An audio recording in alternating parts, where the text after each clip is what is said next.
мора јавноста да знае дека специјалците секогаш фамилијата стават на второ место.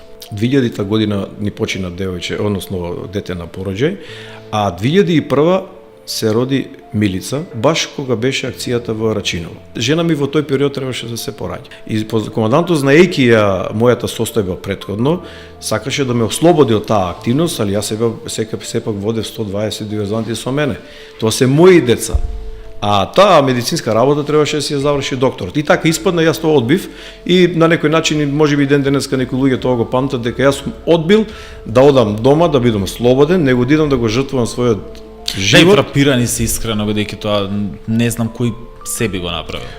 Па, тоа е професијата. Тоа е можеби она што го реков ми на почетокот, самата едукација од Југославија. Бидејќи тогаш од 14 години некој во нашиот мозок става некој фолдер, некој хард диск каде што државата работава, па можеби и фамилијата на трето место. И тоа во пракса така се случува.